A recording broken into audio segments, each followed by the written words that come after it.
ఉదయకాల ప్రార్థన. కృపా సత్య సంపూర్ణుడా, అద్వితీయుడా, ఆరాధ్యనీయుడా, ఆలోచనకర్త, మీకు స్తోత్రాలు, మీకు వందనాలు, మీకు స్తుతులు చెల్లిస్తూ ఉన్నాం ప్రభువా.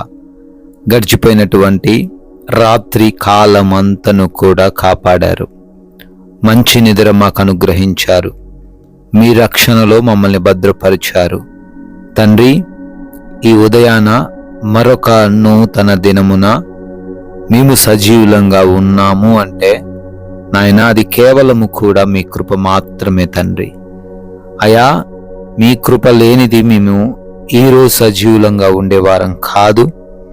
అయినా మీరిచ్చిన ఈ కృపను ఈరోజు సద్వినియోగం చేసుకున్నటకు మాకు తలంపులు దయచేయండి. వ్యర్థముగా మా యొక్క సమయాన్ని ఉపయోగించకుండా మాకు జ్ఞానమును అనుగ్రహించండి ప్రభువా.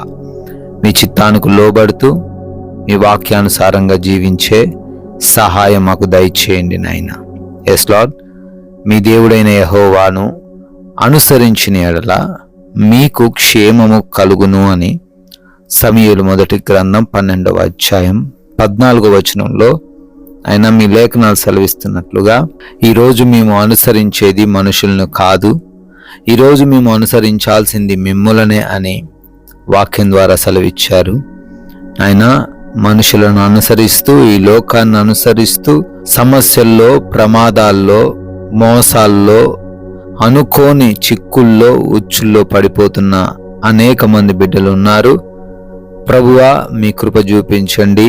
అందరూ కూడా మిమ్మల్ని అనుసరించి ఈరోజు వారు క్షేమముగా ఉండుటకు, సురక్షితముగా జీవించుటకు సహాయము దయచేయండి ప్రభువా.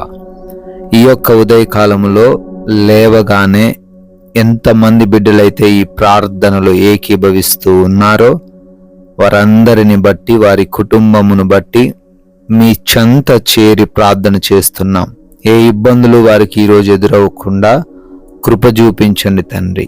ప్రాముఖ్యముగా ఎటువంటి విభేదాలు, గొడవలు, సమస్యలు ఇతరులతో లేకుండా ప్రశాంతముగా, నెమ్మదిగా జీవించే సహాయం అనుగ్రహించండి నాయన.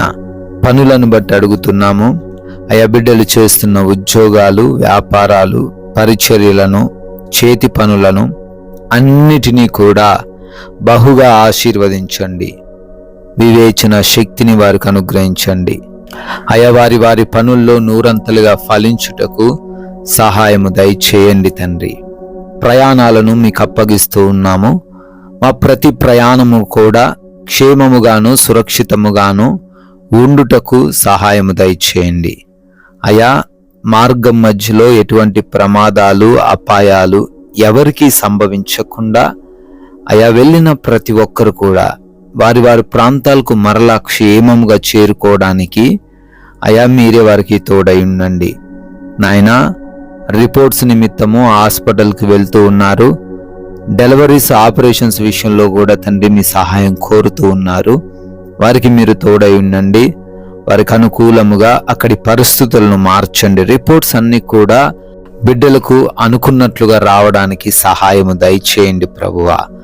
అయా, ఎగ్జామ్స్, ఇంటర్వ్యూస్కి వెళ్తూ ఉన్నారు. అయా, రాస్తూ ఉన్నారు. బిడ్డలను బట్టి అడుగుతున్నాము.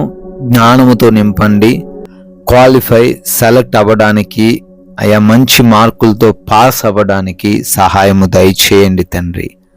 అయా, గృహములలో ఎవరైతే ఒంటరిగా ఉంటూ ఉన్నారో ఏ దుష్టుడి కన్ను వారి మీద పడకుండా, ఎటువంటి సమస్యలు వారి దగ్గరకు రాకుండా మీ కంచె కాపుదల వారి గృహము చుట్టూ దయచేయండి తండ్రి. ఆయన ఆకలి బాధల నుంచి విడిపించండి. ఎవరికి అనారోగ్య సమస్యలు లేకుండా, ఆర్థికపరమైన కష్టాలు రాకుండా, అయా ఎవరు కూడా ఎటువంటి ఉచ్చుల్లో, చిక్కుల్లో పడిపోకుండా మీ లేఖన జ్ఞానమునిచ్చి నడిపించండి. ప్రాముఖ్యంగా అపవాది వారిని మోసం చేయాలని చూస్తూ ఉండగా, ఈ లోక ఆకర్షణలను చూపిస్తూ ఉండగా అయా ఎవరు కూడా నాయన అపవాది చిక్కులో పడకుండా సహాయము దయచేయండి ప్రభువా. మీ మాట్లాడుతున్న మాటలు, మా నడవడిక, మా ప్రవర్తన అన్నీ కూడా మీ నామానికి మహిమ తెచ్చేవిగా ఉండుటకును, అనేకులకు మాదిరికరమైన జీవితం మేము కలిగి ఉండుటకును అందరికీ మీరే సహాయము దయచేయమని, విశ్వాసముతో ఈరోజు జీవించే కృప చూపించమని. అయ్యా, మీ కృపను బట్టి బర్త్డేలు, యానివర్సరీలు ఈరోజు సెలబ్రేట్ చేసుకుంటున్నారు. వారందరినీ దీవించండి, వారి కుటుంబాలను ఆశీర్వదించండి. అయ్యా, మేము కూడా కొందరికైనా మీ మాటలు ప్రకటించి మా వంతులుగా రాజ్యవ్యాప్తిలో పాలిభాగస్తులయ్యే ధన్యత దయచేయమని యేసుక్రీస్తు వారి మహిమ కలిగిన నామంలో ఈ ప్రార్థన అడిగి వేడుకొని పొందుకొని ఉన్నాము తండ్రి. Amen, amen.